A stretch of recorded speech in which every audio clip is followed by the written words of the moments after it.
What's up, YouTube? It's your boy Josh Reese. Today we're gonna be talking about something that's uh, pretty not fun to talk about. We're gonna be talking about our grades and how to keep our GPA as high as we'd like.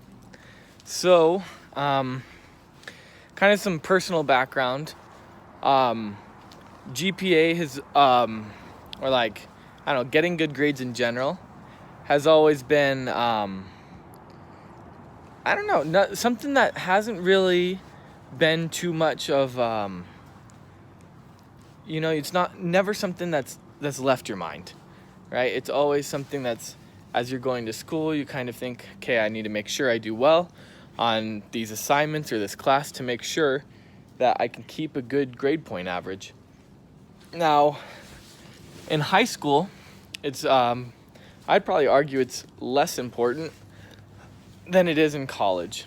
But I don't know, if your aspiration is to go to Harvard or something like that, maybe you'd want to keep a 4.0 in high school as well. So today we're going to be talking less about high school GPA and more about college GPA. Because high school GPA is mostly dependent on the teacher, and I don't know, I feel like sometimes with a high school GPA, you can just get a teacher that doesn't like you very much, and you get an A minus for no reason. Or you could do horribly in a class, but have a teacher that likes you and be able to scrape out with an A. That actually happened to me in one of my classes. I got an A minus because that teacher didn't like me, and then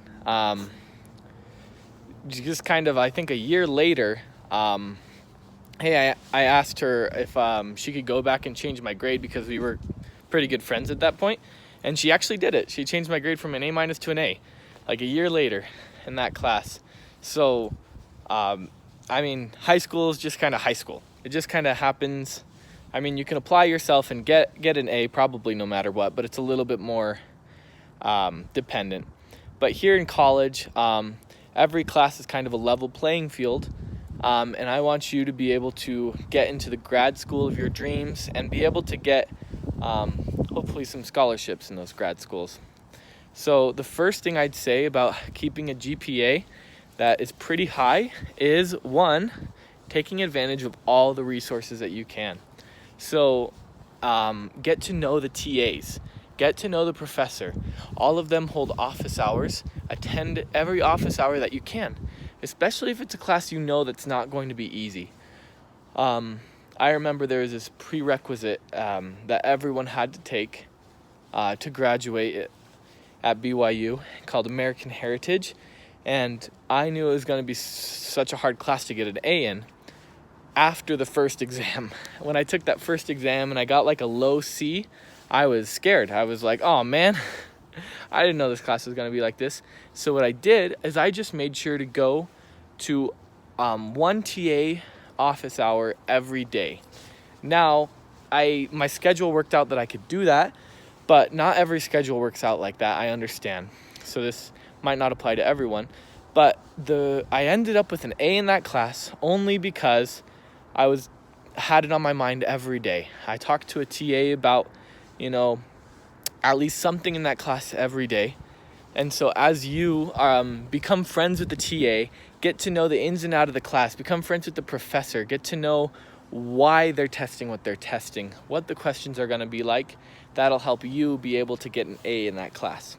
And hopefully, or at least, not have a bad GPA, because some of those classes are just hard. The next thing I'd say, as far as keeping your GPA high, is take the hardest classes your last semesters. And so I know that's going to suck because you want an easy senior year, but this isn't like high school. You apply to grad schools usually the summer between your junior and senior year, not during your senior year. So the GPA that they see to have you apply to their school is your junior GPA. So if you suck at anatomy, or if you just are not going to get a good score in some of those prerequisite classes, like an English class, go ahead and just take it your last semester. What that'll do is they'll see, they have a pretty, let's say you know you're going to get C's in those classes and you have a 4.0 right now, don't take them your freshman year, even if they're supposed to be taken your freshman year. Take them your senior year, because you need to have, as good of a GPA as you can for the grad school to be able to even consider you as a candidate sometimes. So go ahead and take those hardest classes the latest you can in your college career. The next thing I'd say is you just need to spend a little bit more time on the harder classes. And I know that sounds dumb, but you just, my big thing is if a class has an assignment due that day, I'll work on it. But I really can't, it's hard for me to dedicate, think about that class if I didn't attend it that day or if I didn't work on it that day. But usually the classes that don't have a lot of assignments are super exam heavy, and you want to be able to have it as fresh on your mind as you can. See it every day if you can. Do practice problems, get a hold of practice exams. You just want to keep your GPA as high in those hard classes as you can. The next thing I'd say, sounds kind of counterintuitive, but I'd say get a job. What getting a job will do is help you realize that school isn't everything, and it'll actually help you become more productive. There are countless studies that say students that hold a job during college have higher GPAs, and I want that for you. Don't spend all your time on school, because then you won't know what else.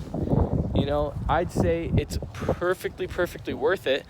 Let's say you want to be a pharmacist, to get a part-time job in college being a pharmacy assistant and get an A- rather than have no job at all and get an A.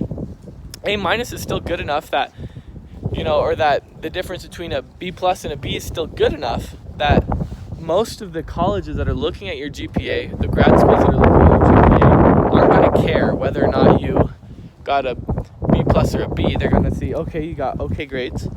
And then they're going to see, this person is serious about pharmacy. They're working as a pharmacy assistant, or they're serious about being a vet, or they're serious about business finance because they've worked at that. And it keeps up your productivity so much, and it really helps you be able to realize what's important in life and not to sacrifice everything for a 4.0 GPA. I know that my GPA my freshman year was a 4.0, or just the first semester of college, and I was, it was good, but as I got part-time jobs, as I continued working, continued taking harder classes, my GPA is not nearly as good. I think it's a low 3.7, and so I can't get any scholarships or anything for that, but it's still good enough to get me into most colleges I'll apply to.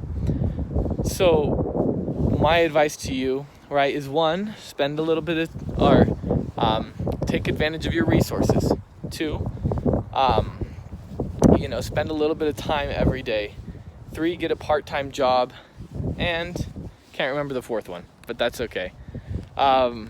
So go ahead and smash that like button if you want a good GPA and you're trying to get into the grad school of your dreams.